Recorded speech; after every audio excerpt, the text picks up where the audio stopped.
Esto es Quien Resulte Responsable, un programa de información y denuncia para una sociedad que dice, ya basta de impunidad, corrupción y falta de respuesta. Federico Mayorga y un grupo de profesionales de la comunicación presentan temas de actualidad, análisis y entrevistas a personajes de la vida pública. Quien resulte responsable. Periodismo de investigación, crítica y denuncia.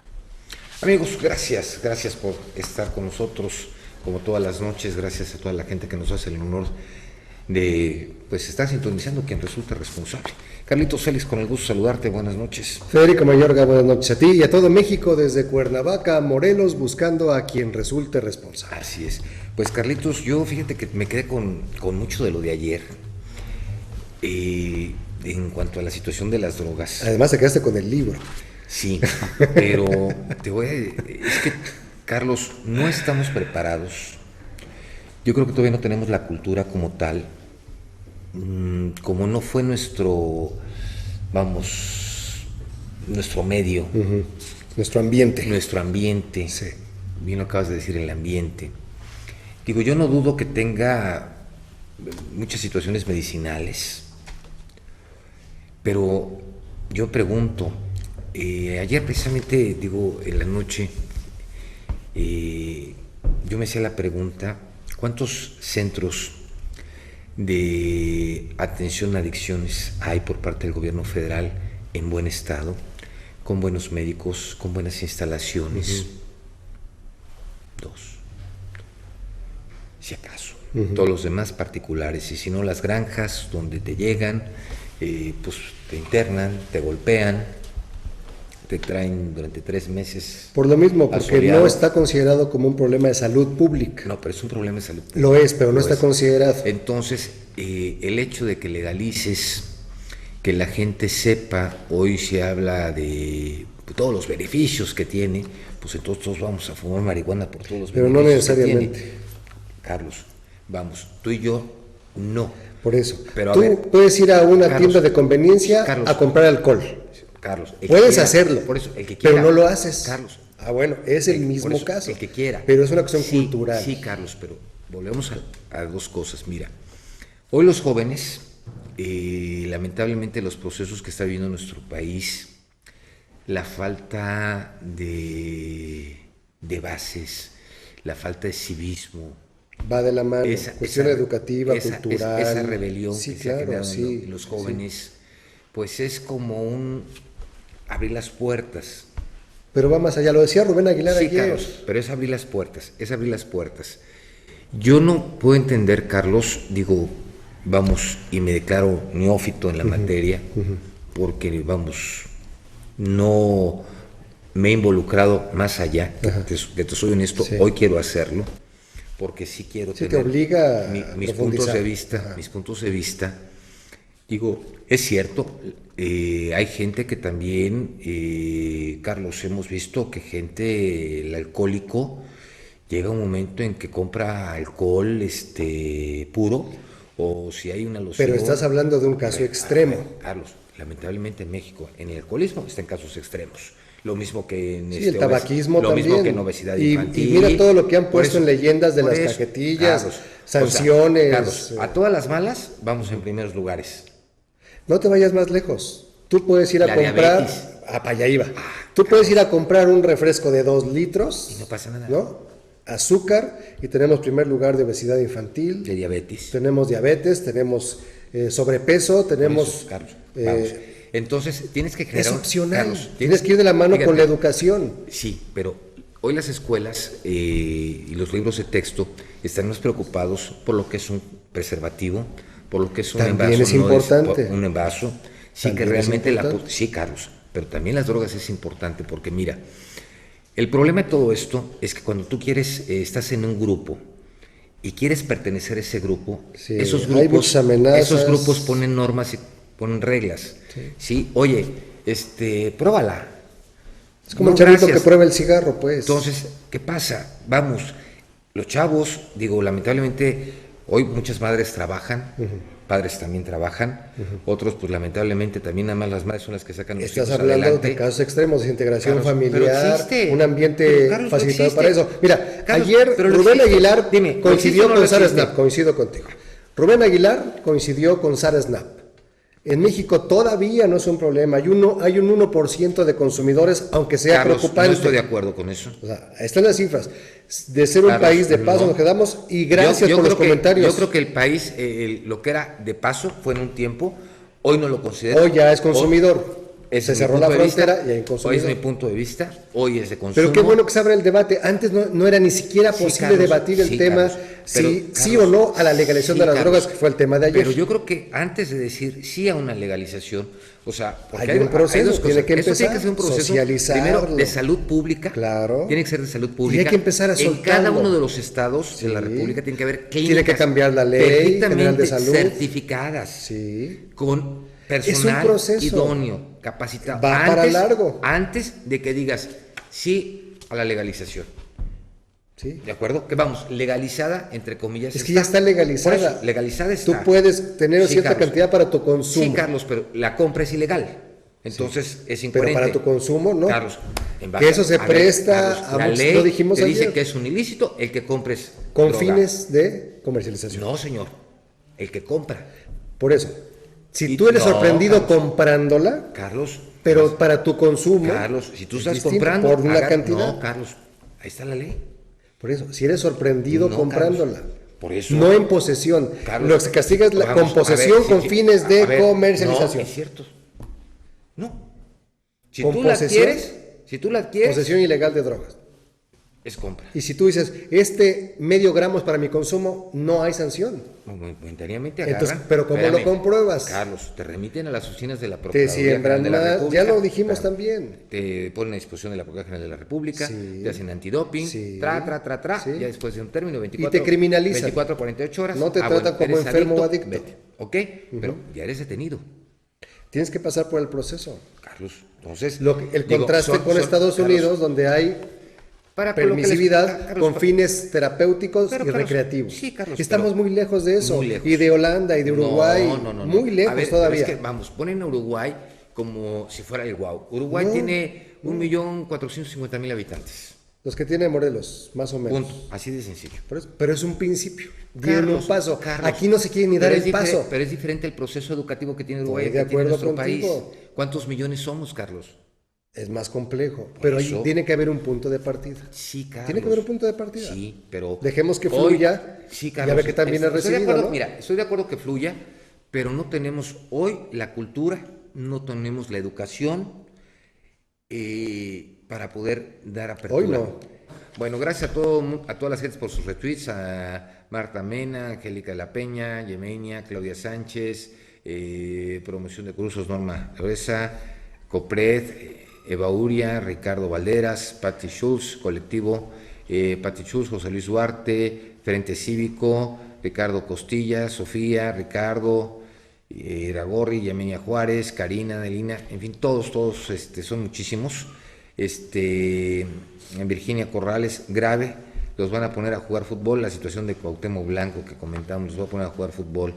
No hay nadie esperando que se le den las drogas para consumirlas, dice Selene Luna. Exacto. ¿Usted qué opina de la legalización de las drogas? Julio César Tobar dice, propuesta con poca visión, sin ningún incentivo de bien social, que solo busca experimentar con la sociedad, sobre todo los jóvenes. Estoy totalmente de acuerdo con su comentario.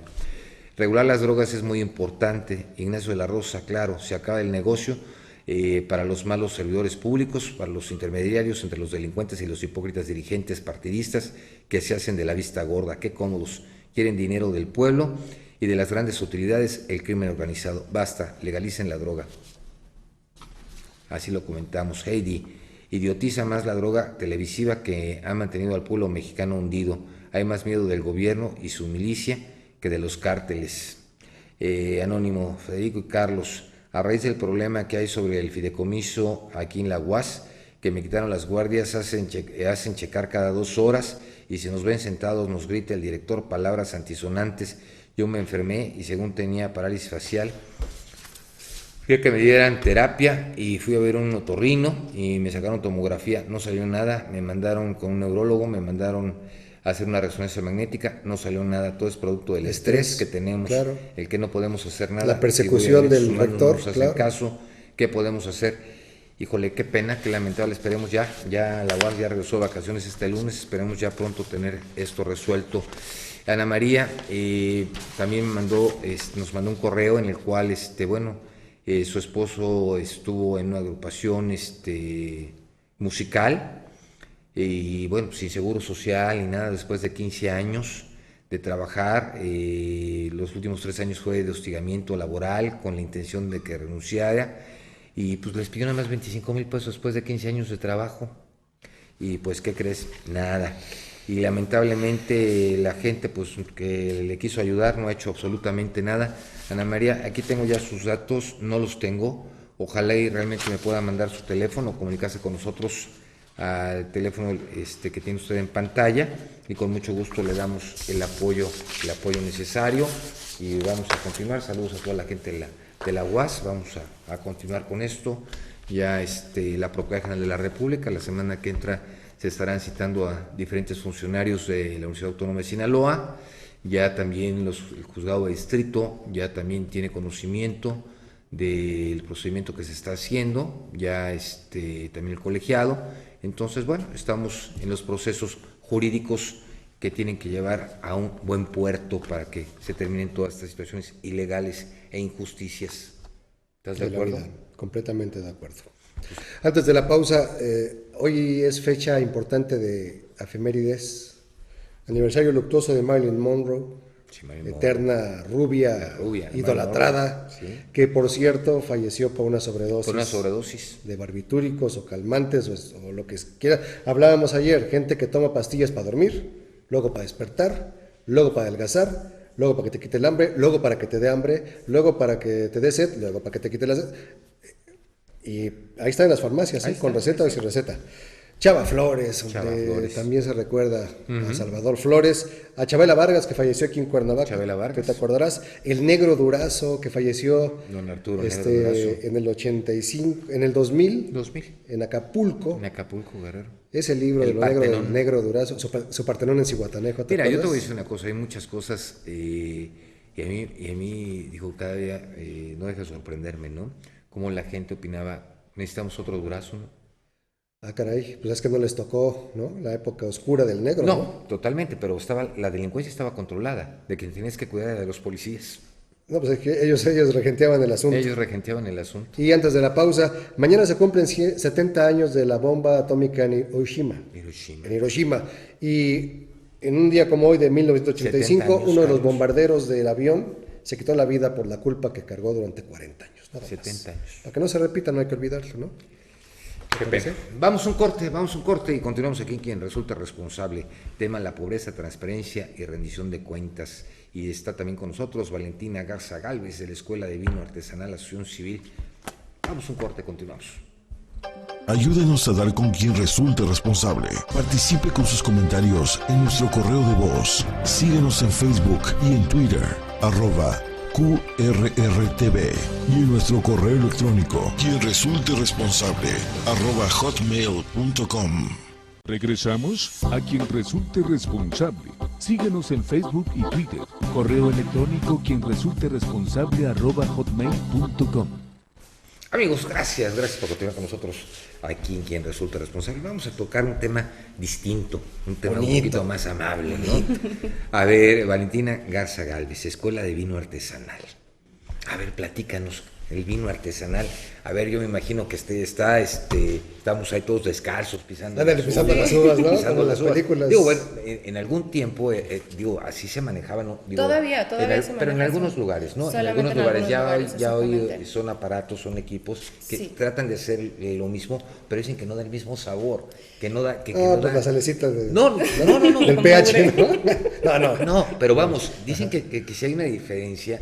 En ello, ¿Es cierto? Se está intentando imitar, es cierto, pero, con la suavidad de del prensado del pie, que se hace muy poquito a poco, etcétera, pero es cierto que las máquinas nunca van a tener el mismo toque. Pero es un arte. El feeling, ¿no? Es un arte, exactamente. Sí, realmente la enología es un arte. A ver, platícanos de la Escuela de Vino Artesanal. ¿Dónde está? No, primero, ¿qué es la escuela? ¿No? ¿Dónde está? ¿Cuánto tienes? La escuela es un proyecto que nació gracias a unos asociados que algunos se dedicaban al mundo del vino, otros no.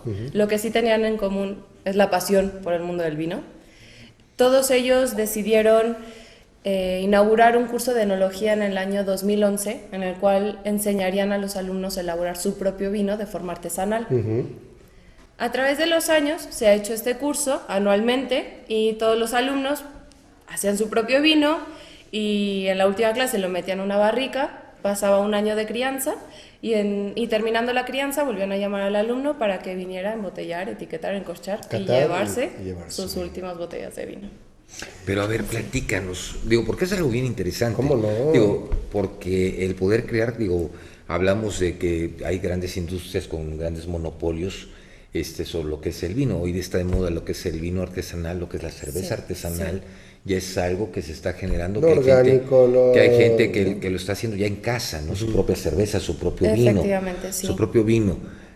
Obviamente, yo quisiera preguntarte, la falta de herramientas, porque es muy distinto, las grandes fábricas, las gentes que realmente se dedican y que hacen sus propias marcas y todo ello, los pueden fabricar, pero ¿cómo es ese proceso? Porque realmente nosotros lo que vemos que es el proceso de la uva, primero la selección de la uva, porque tiene que ver el tamaño, el grosor de la cáscara. Sí, todo afecta. En el mundo es un mundo muy complejo en el cual... Pero muy interesante. Recogemos el fruto de un año, porque la cosecha de la uva es anual. Para empezar, ese trabajo de un año, todo lo que se hizo durante ese año se va a ver reflejado en el mundo, en el vino, en la copa. Sí. Todo se refleja, el clima, el suelo, el tipo de poda. Hasta la tierra. La tierra, todo. Todo ese conjunto de elementos se llama terroir. Eso es una palabra que se utiliza mucho en el mundo del vino, porque el terroir, porque se refleja mucho. Realmente, cuando uno prueba un vino, por ejemplo, de Castilla-La Mancha o del Priorato o de Toro, realmente el encanto del mundo del vino es poder probar el vino y decir, este es un vino de toro. Okay. Entonces, eso se denomina terroir. Sangre de toro. ¿La uva dónde se cosecha? Se cosecha realmente es una planta, se llama sufrida, porque no necesita de muchos cuidados. Es una planta Yo pensé que sí. ¿Sabes cuándo? Porque la ignorancia, obviamente en esto, porque anteriormente Calaf y todo lo que es Baja California y todo lo que es la cosecha, y en alguna ocasión en Dolores Hidalgo agarré y me percaté que había sembradíos impresionantes de lo que es uva. Sí, realmente es una cosecha histórica. En Querétaro, en todo el Bajío, había mucha cosecha de uva, pero se utilizaba para el brandy.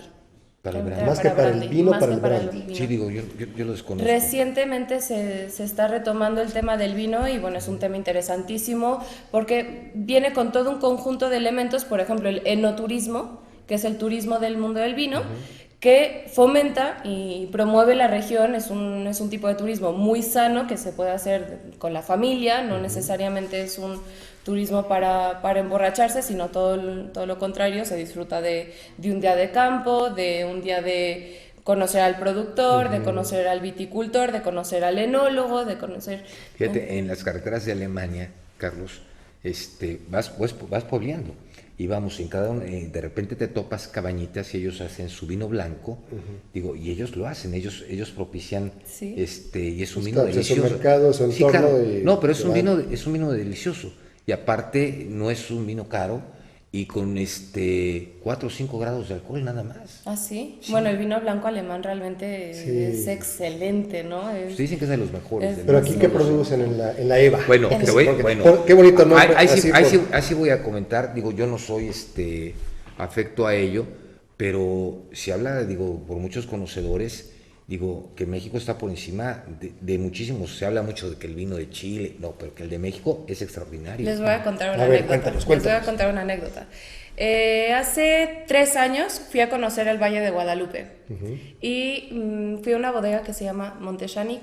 Sí. Ahí me recibió el entonces enólogo propietario que se llama Hans Backhoff, ahora lo lleva todo el hijo, Hans Backhoff también, y me regaló una botella de Gran Ricardo, una Magnum, nunca se me va a olvidar. Sí. Me la llevé a España y organicé una cata ciegas con todos mis amigos enólogos. Sí. Y nunca les dije que había metido un vino mexicano ahí. Ganó el primer lugar y era una cata de muy buen nivel. Y era mexicana. Y era mexicano. No tenemos nada que envidiar a otras regiones. Sí, están haciendo muy bien las cosas aquí. No, y aparte se habla de que también es muy sano. Digo, hay mucha gente, muchos para las médicos, afecciones cardíacas evitar. No, pero te dicen mucha gente que lo que te recomiendan es una copa de vino al día. Sí. Es que me tomé una botella y... No es una botella. Es una copa de vino al día. Efectivamente. Y además es un vino que puedes agarrar, refrigerarlo, y no le pasa nada si te lo vas tomando en el curso de la semana, esa copita. Ahora, en la EVA tienes estudiantes cotidianos de fin de semana, es por cursos, por semestres, por cosecha, ¿cómo funciona? Tenemos 3 cursos anuales, uno de ampelografía, que tiene el objetivo de que los alumnos aprendan a distinguir las variedades en el campo, que vayan agarrando, por ejemplo, una hoja o vean la forma del racimo y digan, esto es un Cabernet Sauvignon, esto es un Merlot o esto es un Tempranillo. Sí. El siguiente curso es de plantación y manejo del viñedo, ahí los alumnos pueden aprender a llevar a cabo todas las actividades del viñedo, digamos, poda, plantación, prepoda, reproducción de la planta, etcétera, como para que ellos mismos se animen a emprender su propio proyecto vitivinícola, y estamos muy orgullosos de decir que ya llevamos 10 alumnos que han emprendido su propio proyecto vitivinícola. Y que es una meta, ¿no? Exactamente. ¿Y el tercero? Y nuestro curso de enología, que es el que acaba de empezar la semana pasada. Este curso dura 8 sábados y se da siempre de 9 a 2 de la tarde en diferentes vinícolas, porque como somos una asociación civil queretana, lo que buscamos también es promover la región. Claro. Entonces buscamos no quedarnos en la comodidad de nuestra aula. Saludos a Querétaro. Sí, nos ven mucho por allá. Sino promover la región, llevar a los alumnos a diferentes vinícolas, que conozcan a los diferentes productores, que vean las diferentes plantaciones y prueben diferentes vinos. Este curso tiene como objetivo también que los alumnos aprendan las bases de la enología y hagan su propio vino. ¿Cómo se hace un vino? El vino... Muy rápido. Vamos a hablar del vino tinto. A ver, sí. Se cosecha la uva de forma manual. O sea, no es ir a comprar en el súper. No. La uva de mesa. Se podría, ¿no? Digo, la uva de mesa es muy diferente a la uva de vino. No se podría hacer vino con uva de mesa. Es más grande. Chiquitita. ¿Más chiquita? Sí, la de vino es muy chiquita. Tiene una piel muy gruesa porque si ustedes rompen una valla de uva de vino, se dan cuenta que lo de dentro es transparente, mientras que lo de fuera es lo que aporta todo el color. Entonces nos interesa tener mucha piel y muy gruesa. Todo eso es lo que aporta el cuerpo del vino, los taninos, qué ignorantes somos. Pues es en nuestro campo, pero ahí pregúntanos de grilla y vas a ver. Se mete la uva a la bodega, se despalilla la uva, eso es, se separa el raspón de la uva, quedan las uvas. ¿Y eso es al momento? Eso es al momento, eso es al momento, porque desde que tú cortas el racimo empieza ya, tiempo, ¿no? Exactamente, empieza a oxidarse, etcétera. Luego se mete toda la uva a un tanque en donde va a ser la fermentación, la primera fermentación, que es la fermentación alcohólica, y posteriormente, después de aproximadamente una semana, se saca la uva del tanque, se prensa, se separan los ollejos, las pieles del mosto, bueno, ya en este caso es vino, y se puede decir que ya con eso tienes un vino, muy, muy resumidamente. Luego debería pasar la segunda fermentación, que es la fermentación maloláctica, donde el ácido málico pasa a ser ácido láctico. El ácido málico es aquel de la manzana verde, que nos deja una sensación un poco astringente en la boca, que no es nada agradable. Y pasa a ser ácido málico, el ácido del yogur. Perdón, el ácido láctico. El ácido del yogur, que es más agradable en boca, que le permite tener un poco más de redondez al vino. Y ya posteriormente, pues, bueno, ya si se quieres continuar con la crianza. Agotar la última etapa. Exactamente, pues se puede continuar con la crianza y luego ya se ¿Todo eso aprende la gente que está en el curso? Todo esto no solamente lo van a aprender, lo van a hacer ellos, ellos con la ellos lo van a hacer. Ellos lo van a hacer saber todo. cortar. Va a haber, exactamente, va a haber un poco de teoría. ¿El por qué hay vinos dulces, otros amargos y otros semiamargos. Pues mira, el nivel de azúcar que puede tener un vino depende de la fermentación alcohólica. Realmente lo que te aporta el alcohol es la cantidad de azúcar que tiene tu uva que se convierte en alcohol gracias a la actividad de las levaduras. Si no completamos la fermentación alcohólica, digamos, paramos la fermentación a la mitad, va a quedar algo de azúcar residual. Y ese es el nivel de azúcar que queda en el vino. Uno puede decidir cuánto azúcar quiere que se quede en el vino. También hay, por ejemplo, en los espumosos, algo que se llama licor de expedición, que es lo que se le agrega al vino ya para finalizarlo y que se supone para que hacer brandy es otro proceso, ya se hecho de vino, uva. de uva, pero no es el mismo proceso que el vino. Eso ya es otra historia. No, ya es otra historia, sí. Oye, la gente que realmente, digo, porque además se me hace muy interesante, digo, a ver, la gente que quiera, que le interese, todavía puede ingresar a este curso. Por supuesto que sí. ¿A dónde te pueden llamar? ¿A qué página web? Porque además es muy interesante. Ojalá y un día pudiéramos que nos invitaras a seguir con las cámaras. El día que quieran. Vamos, sería interesante. Sí, claro, no, sería un honor tenerlos. Digo, yo también quiero en diciembre. Pues iremos. Pero igual me toca ir antes. Vayan antes ahorita que el campo está muy bonito, ahorita están los racimos, ahorita están... Yo voy mucho a Valvanera. Ah, ok. Entonces, pues ahí está el día que quieran están invitados. Digo, sería un gran honor porque sería muy interesante agarrar con las cámaras, realmente el proceso, vamos, en lugar de platicado que lo viera la gente, ¿no? Por supuesto que sí, no, los animo a venir, realmente pueden contactarnos el día que quieran por medio de la página web ¿Qué página es? A ver, despacito para que la gente agarre plumita, lápiz. A ver, ¿listos? 1, 2, 3. www.escueladevino.com. Está muy fácil. Muy fácil, www.escueladevino.com. Exactamente. Luego nos pueden contactar por medio de nuestro Facebook, es Escuela de Vino Artesanal AC. También Escuela de Vino Artesanal AC en el Facebook. También nos pueden contactar por correo a la dirección dirección@escueladevino.com y por teléfono 044-442-467-4630.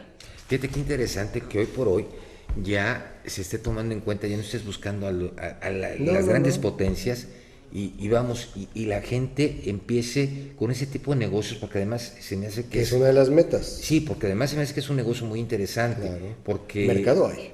Sí, exactamente, supuesto, el mercado pero lo hay. la calidad es lo que hace la diferencia. Sí, pero el hecho que empieces a hacer tu vino artesanal como tal. Sí, en tu comunidad. O sea, y ahí también, vamos, aparte del vino, cerveza, todo ese tipo de cosas, puedes aprenderlas a hacer.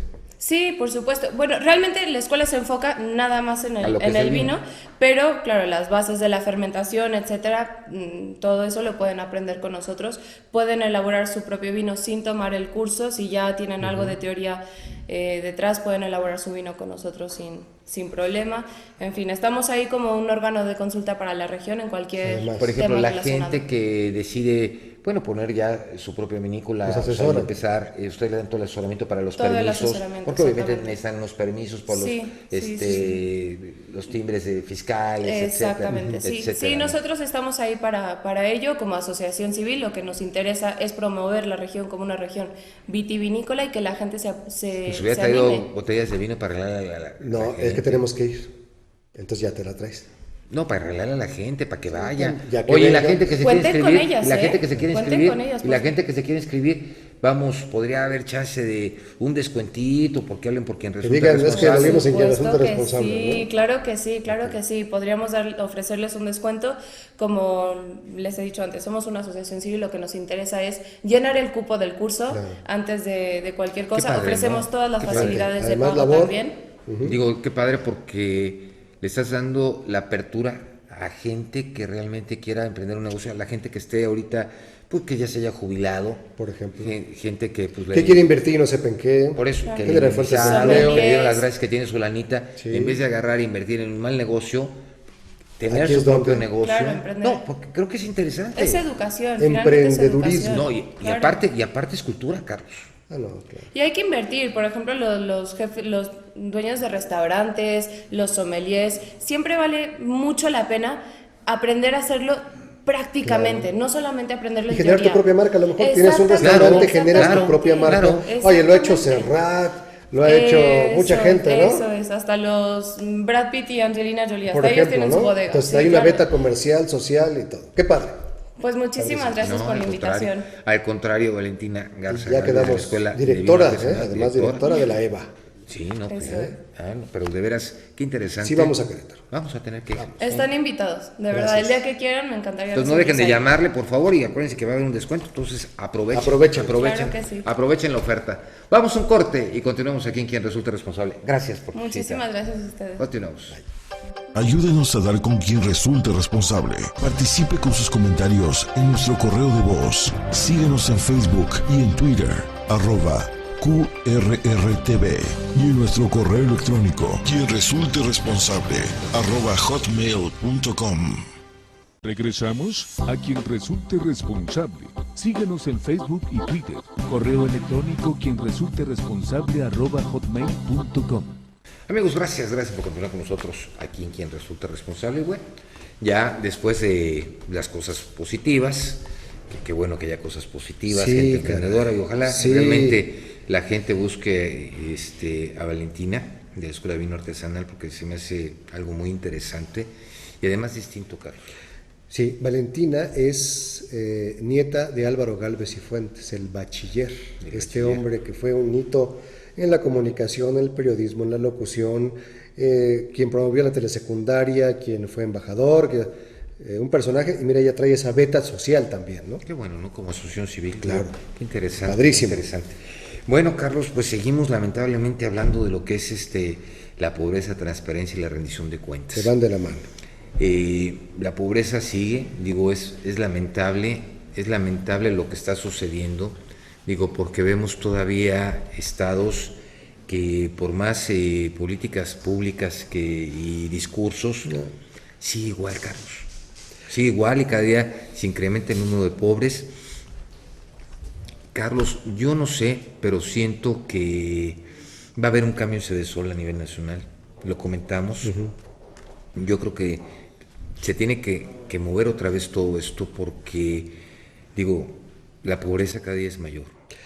Sobre el tema de Sedesol, hoy platicaba con gente que está muy informada, me dicen que es muy probable que se den los relevos en el mes de diciembre. No.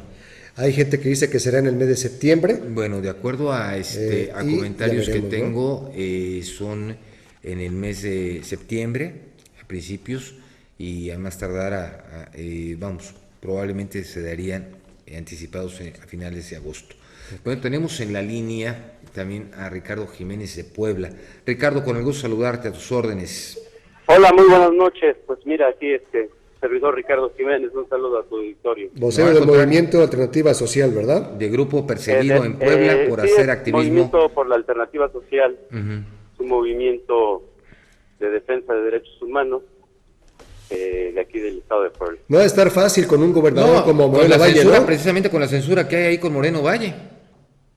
Pues sí, realmente es una grave preocupación el hecho de que este señor Rafael Moreno Valle generó mucha expectativa con los poblanos. En el 2010 se eligió como gobernador y bueno, pues desgraciadamente lo primero que hizo, porque él llegó vía una coalición de partidos de izquierda y de derecha, que desde ahí pues ya se veía, ya olía mal. Pues bueno, lo que hemos vivido los poblanos es profundamente pues lamentable, ya que hemos perdido nuestras propias garantías individuales. ¿De plano a ese nivel? No hay condiciones aquí no hay condiciones de expresarse. ¿Por qué, don Ricardo? ¿Por qué perder todo eso? O sea, ¿en qué decir que no se tiene esa libertad? Digo, si son derechos constitucionales, ¿qué bases hay para decir que están siendo censurados, que no tienen el derecho a expresar, vulnerados? ¿Con qué se basa? Mira, en principio, desde el inicio del gobierno de Rafael Moreno Valle se empezaron a impulsar leyes que empezaban a coartar la libertad de expresión. ¿Como cuáles? Perdón, porque ninguna puede ser por en contra de la Constitución. La famosa ley Bala es una ley que le permite a la policía estatal que en cualquier movilización en la que ellos intervengan, ¿verdad?, a criterio de ellos, puedan utilizar armas de fuego. ¿Cuál fue el resultado de esto? Que en el 2014, el 9 de julio, hubo una manifestación producto de una ley que él impulsó, que modificó la ley orgánica municipal, donde prácticamente a las comunidades las deja sin funciones. Entonces hubo una manifestación de un pueblo llamado Chalchihuapan, que es conocido a nivel nacional e internacional. En esta intervención de la policía, ya con esa facultad, disparan y bueno, matan a un niño. Entonces, de ahí inicia una serie de actos represivos donde igual se ha golpeado a ancianos, como fue el caso del municipio de Chignahuapan, donde una organización campesina se manifestó y llegaron los granaderos, golpearon a ancianas, sin contemplación alguna. Y ha sido la constante. En Puebla tenemos contabilizados 225 presos políticos, desgraciadamente muchos de ellos todavía presos. El caso más cercano ahorita es el caso del asunto en Cholula.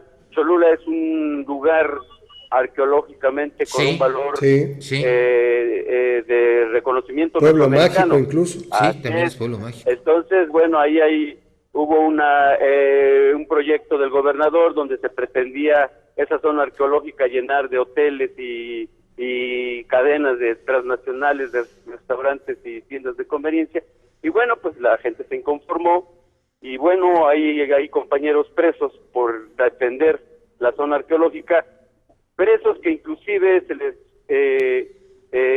acumularon ahí unos 5 o 6 delitos, de los cuales se han promovido amparos, se han ganado amparos. La semana pasada se ganó el último amparo federal, donde prácticamente el juez determina que no hay delito que perseguir.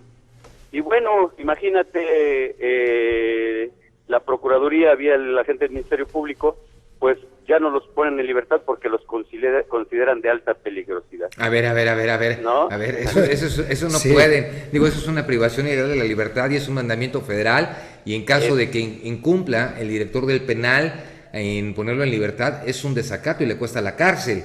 Así es. O sea, perdón, don Ricardo, pero vamos, así como me la platica, digo, le soy honesto, jurídicamente, o sea, al momento que el juez ordena su inmediata y absoluta libertad, el señor tiene que salir de inmediato. En caso de que la persona se quede por otro proceso, esa es otra historia. Pero si es en base a los delitos que están... perdón, esa fue la situación. A ellos se les abrieron varios procesos. El último proceso, que prácticamente señalaban los mismos delitos a Dan Chicali y a Josué, que son padre e hijo, que están detenidos.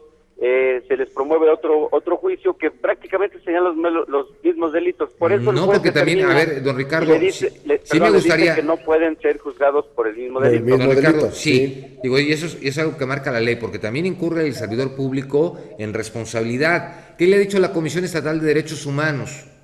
No, hombre, pues la Comisión de Derechos Humanos está totalmente plegada a las determinaciones del gobernador. O sea, ¿es una comisión estatal a modo? A modo, inclusive el propio presidente fue impuesto por este señor Rafael Moreno Valle, y pues por supuesto está aquí, desgraciadamente, y bueno, es un peligro que observamos que se viene generalizando en el país, en el sentido de la falta de división de poderes, no hay contrapesos políticos, y bueno, los únicos que de alguna manera enfrentamos toda esta imposición del gobierno estatal, todos estos proyectos privatizadores, pues somos los propios movimientos sociales, ¿no? Desgraciadamente los partidos políticos, todos, ¿verdad?, le han estado ahí avalando sus proyectos, sus represiones, y desgraciadamente esa es la gravedad, ¿no?, de la situación que vivimos en Puebla. Apenas hubo hay unos datos que se señalaron respecto a la violencia en el país, y Puebla ya contribuye con un buen número de municipios, principalmente la capital y la zona conurbada, ¿verdad?, de municipios que precisamente son gobernados por esta coalición PAN-PRD, y que, bueno, los grados de delincuencia están a su máxima expresión, y el procurador, decimos, pues aquí en Puebla, quienes sí son de alta peligrosidad, pues es el propio procurador Carrancá, Víctor Carrancá, el propio secretario de Seguridad Pública, que tuvo que ser dado de baja porque a sus mandos superiores estaban coludidos con el robo de combustible. ¿Mandé? Sí, el robo de combustible. Así es, el robo de combustible. Entonces, desde aquí la delincuencia viene al alza.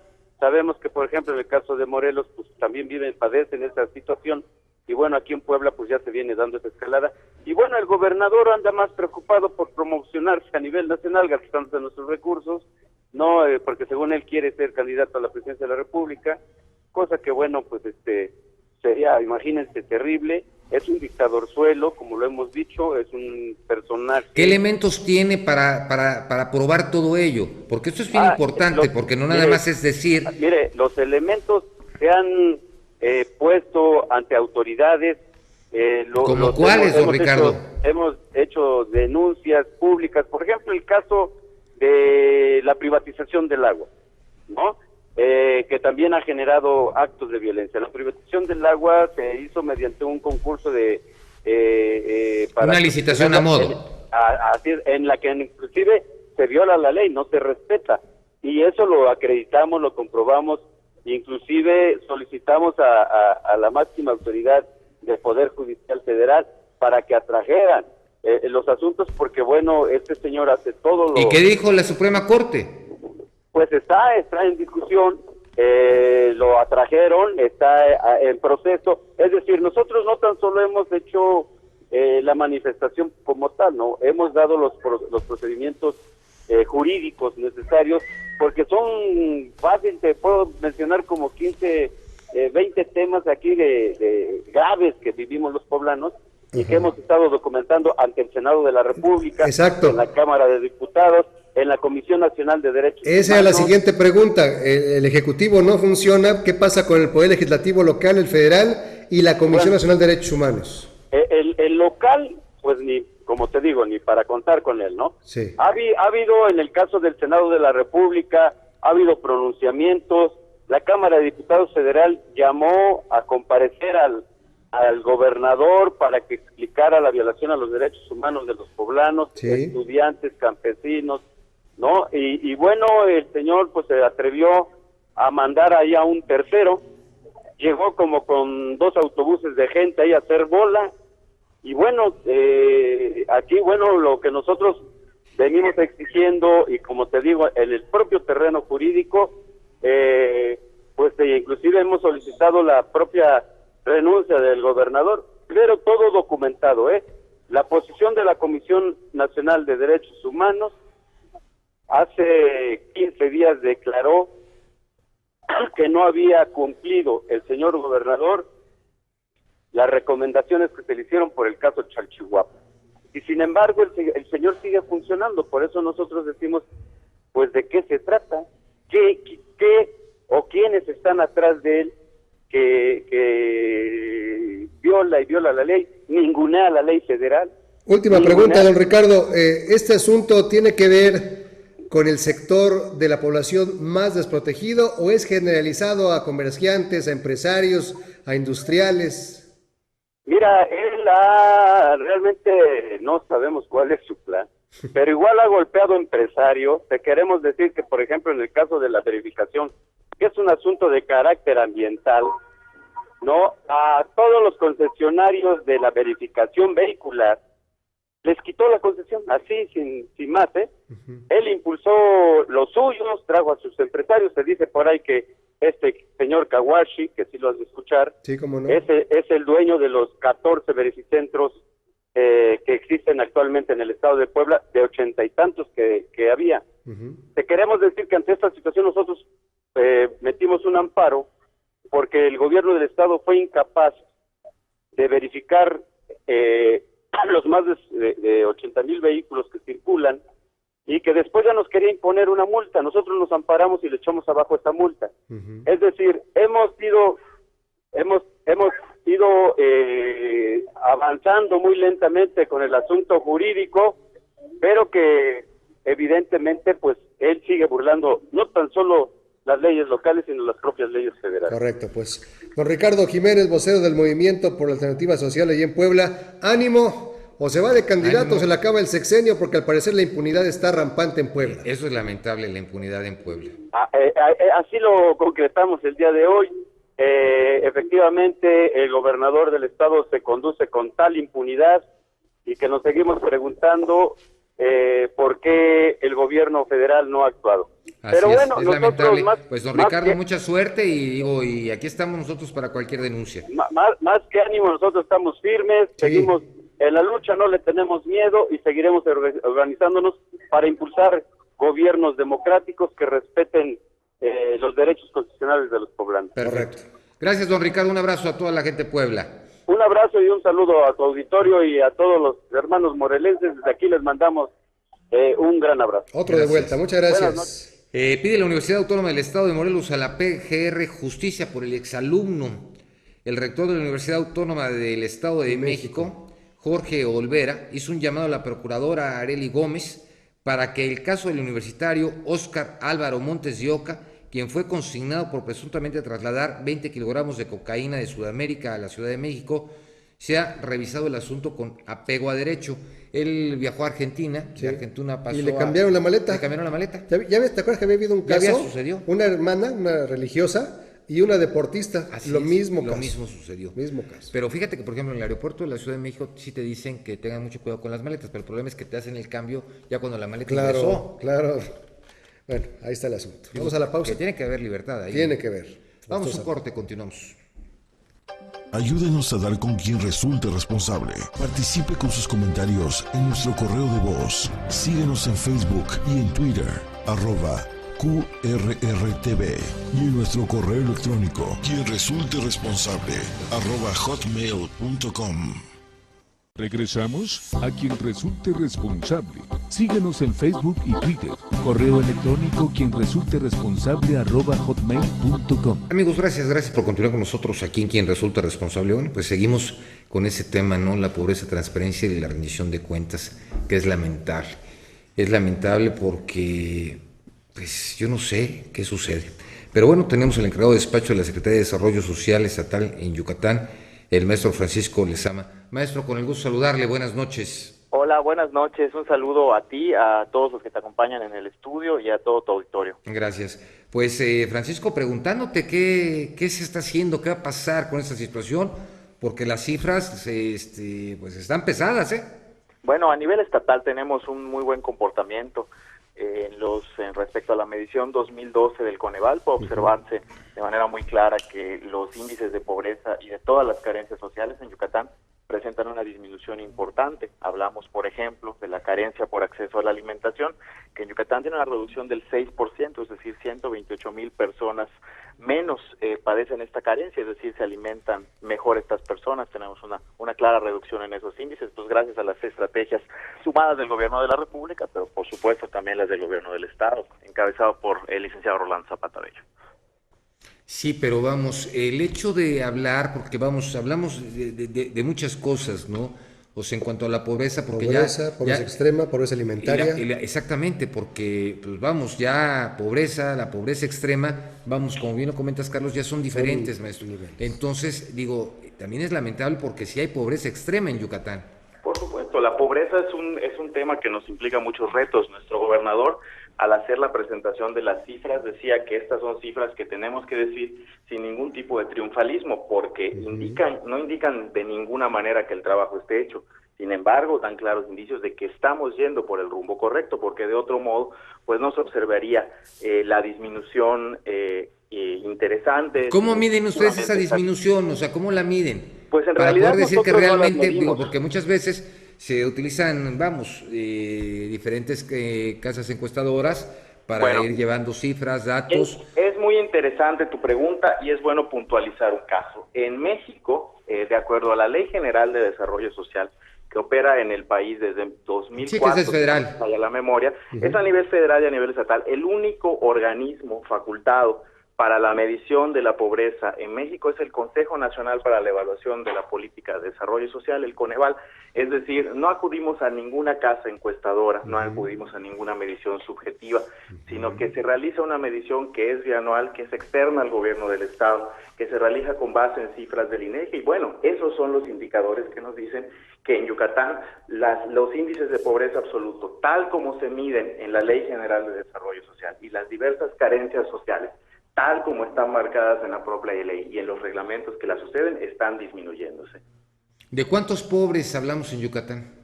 Estamos hablando de cerca de un 18% de la población que hoy tienen carencia por acceso a la alimentación, aproximadamente como unas, déjame corroborar el dato, 128,000 es un 6%.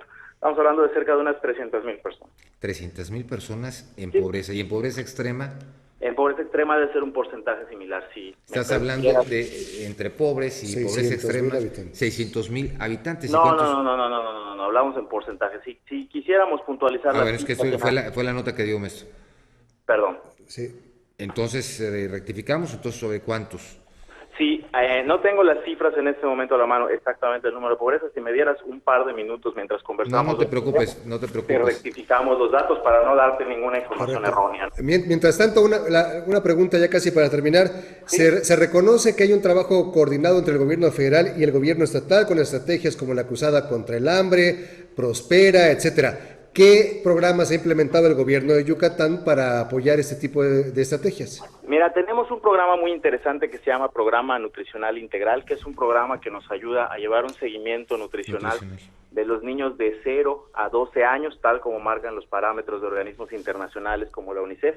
Y este programa permite llevar, además de un expediente clínico único nutricional de peso, talla y situación de anemia para todos los niños, bueno, además de eso nos permite dar una asistencia alimentaria, una formación de proyectos productivos y un programa de combate a la anemia que permite dar resultados muy interesantes en el tema, ¿no? Bueno, pues eso es muy interesante. Pues nuestro Francisco Lezama, te agradecemos muchísimo, encargado de despacho de la Secretaría de Desarrollo Social Estatal de Yucatán, te agradecemos mucho la información y bueno, estaremos en contacto porque sí es importante checar esas cifras, cómo van, qué se ha incrementado en cuanto a los números.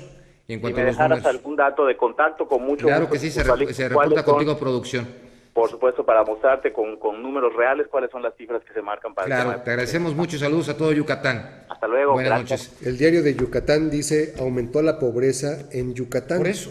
Aumentó la pobreza. Y él dice que disminuyó. Y él dice que disminuyó un 18%, cuando menos en el tema alimentario, que son parámetros muy distintos. Sí, claro. Aunque luego Coneval son muy subjetivos. Coneval, con mis dudas. Habrá que revisar la estadística sin menospreciar los avances. Qué bueno que se avance, pero bueno, es parte de... Amigos, gracias por haber estado con nosotros en una emisión más de Quien Resulte Responsable. Nos vemos el día de mañana. Buenas noches. Hasta mañana. Esto fue Quien Resulte Responsable. Periodismo de investigación crítica y denuncia sin censura. Hasta la próxima, donde continuaremos buscando a quien resulte responsable.